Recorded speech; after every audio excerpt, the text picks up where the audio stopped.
धर्म से नफरत कुरान नहीं कहता, भारत की मस्जिद तोड़ो श्री राम नहीं कहते, रोटी का कोई धर्म नहीं होता, पानी का कोई जात नहीं होती, जहाँ इंसानियत जिंदा है वहाँ मजहब की बात नहीं होती।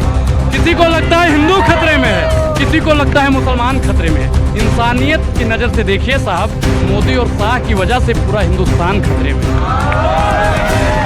किसान अगर कह देता है तो उनको खालिस्तानी बोल दिया जाता है, अगर कोई मुसलमान अपने हक अधिकार की बात कर देता है तो उनको पाकिस्तानी बोल दिया जाता है, दलित पिछड़ा आदिवासी बोल देता है तो उनको नक्सलवादी कह देने का काम करता है। इस देश में 5 किलो राशन साहब बांटा जा रहा है, राशन से काम होने वाला नहीं है। हमको शिक्षा दे दीजिए, हम रोजगार भी ले लेंगे और राशन भी ले लेंगे। भारतीय जनता पार्टी युवाओं को शिक्षा इसलिए नहीं दे रही है क्योंकि वो जानती है कि जिस दिन ये बच्चे शिक्षित हो गए, अंबेडकर बनेंगे, कलाम बनेंगे, फूले पेरियार बनेंगे, इसलिए भारतीय जनता पार्टी शिक्षा से वंचित कर रही है। आप बताइए, शिक्षा पे टैक्स लगाने वाली अगर कोई निकम्मी सरकार हुई है तो भारतीय जनता पार्टी हुई है। हर चीज प्राइवेट हो जाएगा तो सरकारी प्रधानमंत्री का हम झुनझुना बजाएंगे। जब नहीं रहेगा एयर इंडिया तो क्या करेंगे ज्योतिराज सिंधिया? अरे भैया, जब एयर इंडिया नहीं रहेगा तो ज्योतिराज सिंधिया की क्या जरूरत है? 24 में नहीं चाहते, रेलवे नहीं रहेगा तो रेल मिनिस्टर का क्या हो सकता है भाई? 24 में नहीं चाहते। हर चीज प्राइवेट हो जाएगा तो सरकारी प्रधानमंत्री की आवश्यकता हमको नहीं है। बहुत कोई महंगाई की मार नहीं चाहिए भाजपा सरकार। तीसरी बार नहीं चाहते हैं। भाजपा हटाओ, देश बचाओ, देश का होगा बेड़ा पार। अंग्रेजों से ज्यादा किए भाजपा ने अत्याचार,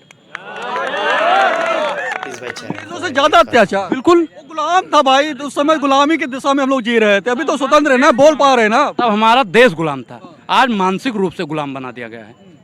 ये कैसे मानसिक रूप से कैसे गुलाम बना दिया? आप बताइए कि नमक पे टैक्स लगा था अंग्रेजी हुकूमत पे, गांधी जी ने आंदोलन कर दिया। दूध, दही, रबड़ी, मक्खन, हर चीज पे टैक्स लग गया, यहाँ तक कफन पे भी टैक्स लग गया है। और आज के दौर में कोई बोल नहीं रहा है तो मानसिक रूप से गुलाम कर दिया है कि नहीं कर दिया है? बताइए। हूँ करने से भाई काम नहीं चलता है, हूँ करने से काम नहीं चलता है, बोलना पड़ेगा। बोलता हुआ है जिनमें जान होती है, अकड़ तो मुर्दों की पहचान होती है, तो बोला करिए साहब। राजा जब अंधा हो जाए, राजा जब अंधा हो जाए, सेवा जब धंधा हो जाए, तो युग कभी मत समझो खुद को निर्बल या कमजोर। चौराहे पर अभय पुकारो चोर चोर चोर, तो चोर को चोर बोलिएगा साहब। लगता है चोर है, कुछ चोर है गुलाम कह रहे हो चोर है भाई। जो अपनी पत्नी का गहना चुरा के भागा हो, हैं, जो घर से चोरी करके भागा हो, उसको चोर नहीं बोलेंगे तो क्या बोलेंगे जी? हैं, जो आए दिन अनुराग ओझा के घर से महीने में 600 रुपए की चोरी करता हो, उसको चोर नहीं बोलेंगे तो क्या बोलेंगे? सुनिए, जो डेली 50 और 55 रुपए का डीजल पेट्रोल अनुराग ओझा भरवाता है और उसकी चोरी हो रही है तो अनुराग ओझा उसको चोर बोलेगा और उसके लिए जेल मुकदमा कर दीजिएगा साहब। डरने वाले नहीं है, जब तक जेल में चना रहेगा आना जाना लगा रहेगा। वो चाहते हैं हिंदुस्तान छोड़ दें हम, वो चाहते हैं हिंदुस्तान छोड़ दें हम, अब भूत के डर से मकान छोड़ दें हम।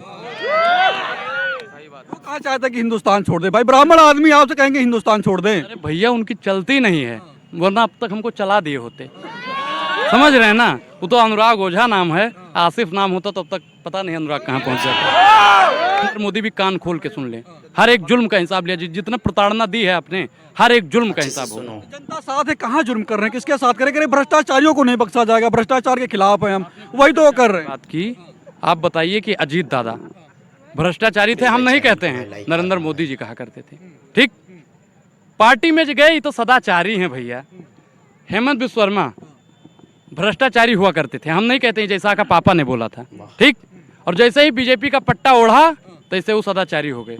अनुराग ओझा भी बोल रहा है ना, कल अमित शाह जी के पास, अमित शाह जी हम बीजेपी की सदस्यता लेना। अरे अनुराग ओझा तो सदाचारी है भैया, मतलब अनुराग ओझा को सदाचारी बना देगा। ये बीजेपी की गलत नीति है। वॉशिंग मशीन वो है नहीं कि एक गाना आया था 1900 के दशक में कि राम तेरी गंगा मैली हो गई पापियों के पाप धोते धोते। 2014 के बाद में गाना आया कि मोदी तेरी भाजपा मैली हो गई भ्रष्टाचारियों के भ्रष्टाचार धोते धोते। एक घड़ी आता था उसमें लिखा रहता था पहले इस्तेमाल करें फिर विश्वास करें। अब भाजपा के पास में कौन सा डिटर्जेंट है साहब कि पहले इस्तेमाल करें फिर विश्वास करें? कौन सा डिटर्जेंट है? खत्म हो गया, विश्वास खत्म है भाई, बचा नहीं है अब। मोदी पे एक विश्वास। बार और विश्वास कर लीजिए, 24 में तीसरी बार बनाई, ये कह रहे हैं कि विकसित भारत विकसित भारत करेंगे। मैंने आपको चाय का उदाहरण दे दिया कि तीसरी बार पिएगा तो जहर हो जाएगा। एक चीज आपको मैं बता दूं कि मोदी जी पे विश्वास यशोदा बैन अगर कर लें तो अनुराग ओझा विश्वास करेगा। मोदी जी कहते हैं मोदी की गारंटी है। हमारे हिंदू प्रथा में है, सनातन प्रथा में है कि जब हमारी शादी होती है ना तो 7 फेरा लिया जाता है, यानी 7 वचन दिया जाता है। प्रधानमंत्री नरेंद्र मोदी जी जब यशोदा बैन के सगे नहीं हुए तो देशवासियों के सगे होने वाले नहीं हैं। ये याद रखिएगा। तो गारंटी उनकी काम नहीं कर रही है क्या? कौन सी गारंटी है? गारंटी काम करी थी, बड़े बड़े पोस्टर लगे तो शहरों। दोस्तों मैं आ गया हूँ आप लोगों के पास भाई, आप लोगों का प्यारे चैनल पॉलिटिकल सर्किल चैनल पे भाई बीजेपी सरकार को धोने के लिए एक पुरोहित भाई ने उतर गया है भाई मैदान पे। वो जो बात किया है हर को सुनना चाहिए भाई, सच में बहुत बढ़िया बात किया है भाई। चलिए वीडियो को शुरू करते हैं। प्लीज़ वीडियो को शुरू करने से पहले एक रिक्वेस्ट है, प्लीज़ चैनल को सब्सक्राइब कर लीजिए और वीडियो को अच्छा लगे तो एक लाइक कर देना। आया। वो पोस्टर जीवी है, विज्ञापन जीवी है, जुमला जीवी है। जनता का सारा पैसा विज्ञापन में लगा दिया, जनता ने हिसाब पूछा तो हिंदू मुसलमान करा दिया। तो ये हिंदू मुसलमान करने वाले साहब हैं। हिंदू मुसलमान वालों की अब देश में जरूरत नहीं है,